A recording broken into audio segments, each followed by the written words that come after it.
తెలివి తక్కువ పిల్లులు. ఒక అడవిలో 2 పిల్లులుండేవి. అవి 2 స్నేహితులు.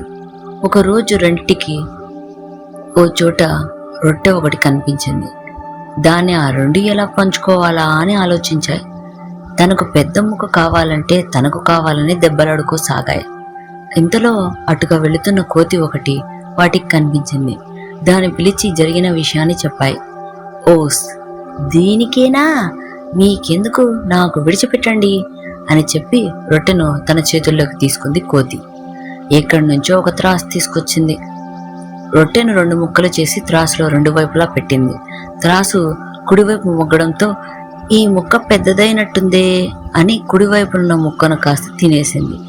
ఈసారి ఎడమవైపున్న ముక్క వైపు చూసి ఇప్పుడు ఇది పెద్దదైపోయింది అని దానిలో కొంత భాగం తినేసింది.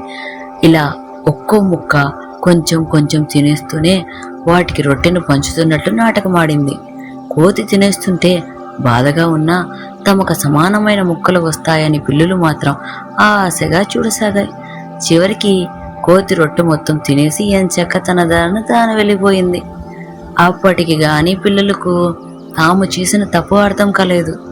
స్నేహితులమై ఉండి కూడా చిన్న రొట్టె ముక్క కోసం తగులాడుకున్నాం. ఎలాగోలా పనిచేసుకొని ఉంటే అది మన మధ్య ఉండేది.